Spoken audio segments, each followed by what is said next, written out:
I would describe what is going on as not in the best interests of consumers. I would say competition has not been working well for them. I have a feeling this has possibly worsened over the last few years, and as a result we're proposing a full reference to the Competition and Markets Authority, which we believe will deliver an outcome that is ultimately the best possible outcome for consumers. OK, so not in the best interest, what in shorthand means we're all paying too much? I think profits have risen over the last few years. We found evidence that firms may be coordinating their behaviour somewhat. We found evidence of weak competition. We really need strong competition to drive down prices, to make efficiency gains. We don't seem to be getting that, and a full investigation of the industry is probably in the best interests of consumers and will give them ultimately a price that they can trust. OK, you talked about coordinating. What do you think they have been doing?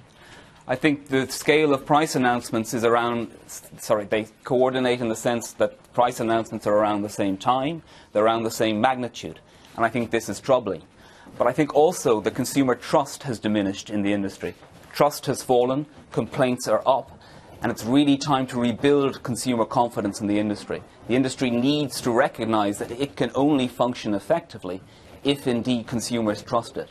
And I think the investigation proposed will help in that regard. OK, so the Competition and Markets Authority, I know this investigation is going to take some 2 years. We'll come to that in a second.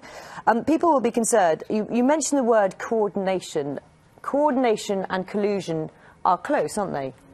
Well, let's be clear here. We found no evidence of a cartel. That's not what I'm saying at all.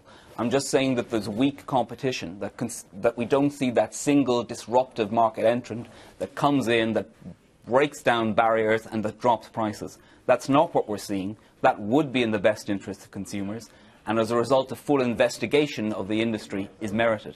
And that, I think, will give consumers confidence going forward that the price they're going to pay for their energy is the right price, is a price that they can trust and a price that is fair.